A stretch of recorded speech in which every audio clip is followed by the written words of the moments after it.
سأل سائل بعذاب واقع. درخواست کننده ای عذابی را که قطعی است درخواست کرد.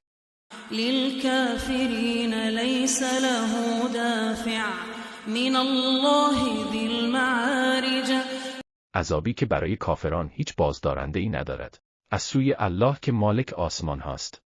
اگر تا اینجا آمدی برای حمایت از ما پیج ما را سابسکرایب کن و ویدیو را تا آخر ببین. تعرج الملائکة والروح الیه فی یوم کان مقداره 50,000 سنه.